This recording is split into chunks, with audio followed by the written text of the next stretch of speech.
Hi, I'm Scott Metzel from the HOPES Center. Recognizing the worth and dignity of each person, HOPES helps people end their homelessness. And today I'm here with my friend and street outreach colleague, Warren Williams. Welcome, Warren. Thank you, Scott. Yeah, Warren is a retired pastor. He was at the Atonement Lutheran Church for how long? 2 years, something like that. A long time. He spent a long time there at Atonement. And while he was there, Warren was also involved in serving people who were experiencing homelessness. Way back to the REST program, that was a shelter that rotated from church to church, I think. Right, 7 different churches over the course of every week. And our church helped host the REST program at Emmaus Lutheran Church. Okay. So was involved in it every other Friday night for a while. And that was a long time ago. That was a while ago. That was prior to Halo being in town. Then you were also involved in the host shelter from the organization Segway that came in and worked sort of as an interim solution to a shelter problem. In what year was that? I want to say it was 2016 that we were operating. Warren's also was involved in the food pantry there. I think it's FaithWorks, is it? FaithWorks Food Pantry at Atonement or Living Faith Lutheran Church. And after, that's right, Atonement's now Living Faith. Right. And after having worked with the host shelter, he went on to become a board member of HALO, the main general shelter here in Racine, and also became a board member at HOPES Center of Racine. So we thank you for that. But the main reason I'm here with Warren today is because Warren has also been a street outreach volunteer and street outreach team leader with us here at HOPES. So that's what we're going to talk about today is street outreach. Great. And in a few words, what is street outreach, Warren? Street outreach is going out to meet people where they are, people who may be temporarily experiencing homelessness, to help them possibly access shelter, if not that, to help them with their needs at that moment, be that warmth, a sleeping bag or a blanket or a stocking cap or gloves or food, whatever we can do to help them survive and be as comfortable as possible in a homeless situation. Mm-hmm. So you'd served people experiencing homelessness in a variety of ways, mostly through shelter programs. What made you decide to enter street outreach? Well, as you said, I was on the board here, and thank you, honored to be on the board here. However, I'll say this much: I'm about ready to move out of the area, and I'm not. And this sounds bad, but I'm not going to miss being on the board here or the board at Halo. I don't care much about that. But we can edit that out if we need to, but go on. Don't edit that out. Well, do what you want. But what I'm saying is that what gives me joy is actually working with and serving people. And I will miss outreach tremendously. I came into outreach because after retirement, there was probably a void in direct dealing with people, and outreach really helped fill that void. It is the thing that has brought me probably the most joy in retirement. Yeah, and you've also brought a lot of joy to people out on the streets, I know as well, from meeting them and working with you. And you know, a lot of times when we think about street outreach, people going out at night and meeting people who are sleeping on the streets, who are homeless, we have sort of images of what it might be like. And sometimes we find out that it's actually quite different from what we expected. I don't know if you can think back to when you started, if there were any ways that street outreach was different from what you had originally expected or thought it would be like. I think I expected it would take more courage. that you know, you were, even though I'd known lots of homeless people, that you're meeting them in the dark of the night and on their turf, and that it would be more dramatic. I think the thing that sits with me, that strikes me, is how kind of routine it is, that these are just, the people that not always know, that are experiencing homelessness, but they're just people. And you meet them and deal with them. And for the most part, it isn't terribly dramatic. It's, hopefully maybe you can get some people into shelter. We've done that. Often it's just giving them a burrito or a cup of soup or a cup of coffee, and maybe they need a sleeping bag tonight or something like that. It's just pretty low key. Well, when we do street outreach, we go out, part of the job is going out. Okay. Low tech here. When we go out, part of the job is locating people, actually finding people where they are. And once you find them, you have to actually meet them if you don't know them and make contact with them for the first time, and then start providing various services, whatever you have sort of in our outreach kit at the time, as well as trying to link them to other services that might be available, like shelter or housing programs. So out of the way we do street outreach and all of the things that we do during street outreach, which part do you think is the most difficult from your experience? I think the most difficult thing is getting people to move.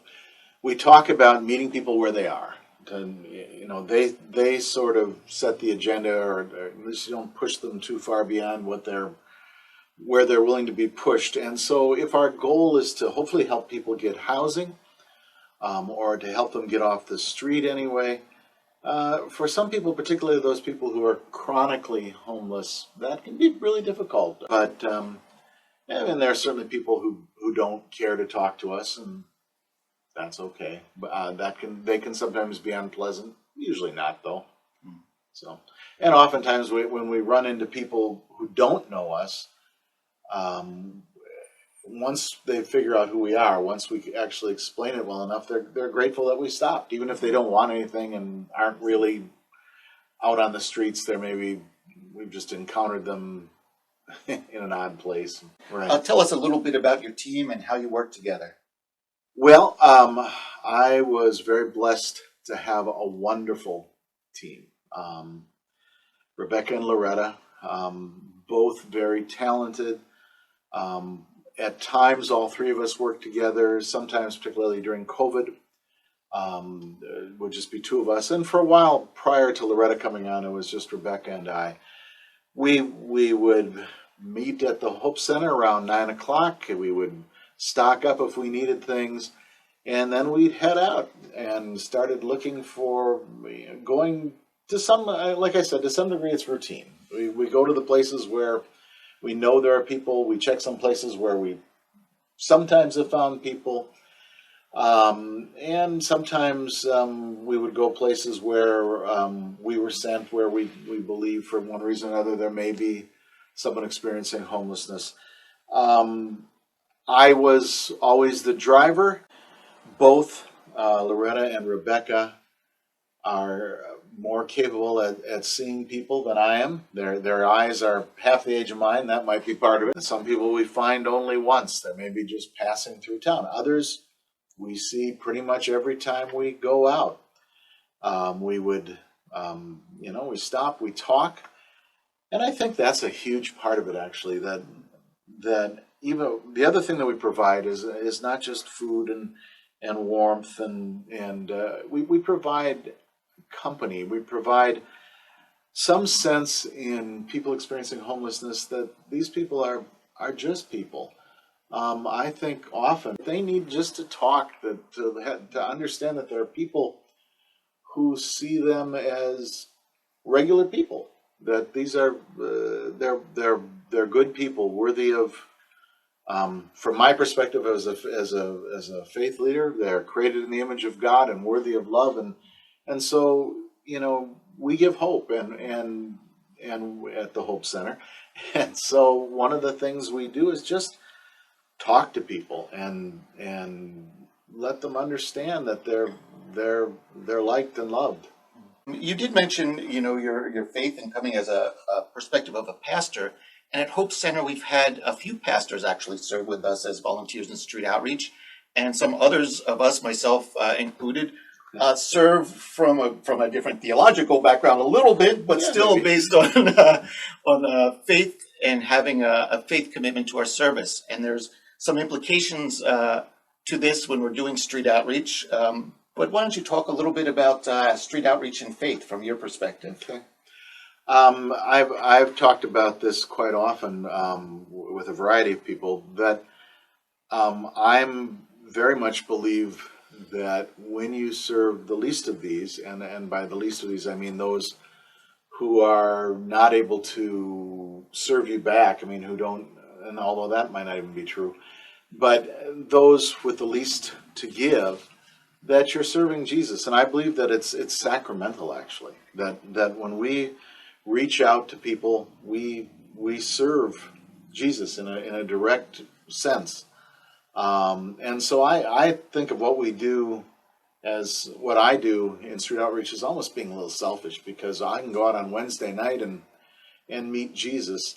At the same time, it's kind of a both end. You get to be the hands of Jesus from a faith perspective. Our goal is not proselytization. It's not to evangelize, but it is to serve. And for me, it is service, and it is selfish. I said before that for those who have the least to give, but that's not really true either. I had COVID last fall, and several of the guys that I saw on outreach didn't see us, and so they didn't see me and knew that I'd been out sick, and told me, I prayed for you, and I was blessed by that, very blessed by that. There have been, and the friendship of the people on the streets. I mean, there's a certain separation that has to happen to retain professionalism, but at the same time, there are relationships that are created, and those relationships are important. I should also say, when I say I won't miss the board, I will miss the people on the board. I just board activities aren't all that exciting. Is fine, but I don't mind it. But people are important, and that's true for the people on the street as well. They're people, and they're worth knowing, and so they do give back. Yeah, you mentioned having been sick during the pandemic. Maybe you could tell us a little bit about outreach during the pandemic. How is it different from normal outreach? Well, wearing masks all the time, including in the car. But it didn't change that much. Our goals were the same, to help move people into housing, to help meet their needs where they were, and we continued to do that. Maybe a little more risk, although I certainly didn't get COVID from anyone who was homeless. That was some other foolish route, and but they were. It didn't change that much. A little bit. Yeah, and we did actually succeed in getting some people housed and off the streets during the pandemic, so there was some success there. And finally, Warren, I wonder what you could tell us about your most memorable experience or experiences during street outreach. I would love to say there was some terribly dramatic thing, some story I can tell, but in thinking about that prior to talking with you, what I decided was the most memorable thing was just a very routine sort of thing, but it brought me joy. And that was a couple of years ago. It was cold winter, and we happened upon 3 or 4 people who, I won't tell you where they were, but they were sheltering and trying to stay warm, including a couple of people that I'd known for a while, and they wanted hot chocolate, and that's one of the things we have is hot chocolate. And they were gathered in their sleeping bags, trying, kind of staying warm on this cold night and drinking hot chocolate. And I'm a little older than them, and I just felt very fatherly and this just felt like dealing with kids. And I mean, that's nothing dramatic, but that always sticks with me. That you're not going to give someone a cup of soup or a burrito and keep them full forever, but you're going to keep them full for that night. You're not going to, they'll give them a sleeping bag, and the next night they might need another one because it's been lost or gotten wet or whatever. For that night, you've kept them warm, and that's of great value. If you can move them farther and move them beyond, wonderful. But if you can't, you've done something, and you've changed the world, and in a little way. Well, Warren, thanks for coming down here to the office today to meet with us, and it's been a pleasure serving with you. We actually have served together quite a few times. I don't know if we were ever officially on a team together, but we spent a lot of time in cars and doing outreach together and giving out hot chocolate and stuff, and it was a real pleasure to serve with you, Warren. And I can say the same thing. Thank you, Scott. You get to when you go with Scott, you get to listen to nice jazz as you drive along. So, and it's been an honor and a pleasure to be associated with Hopes, and thank you for that opportunity. All right, thanks again, and we wish you all the best as you head out to other places. Thanks again. All right, thank you much. All right, thank you, and this has been the HOPES Center of Racine.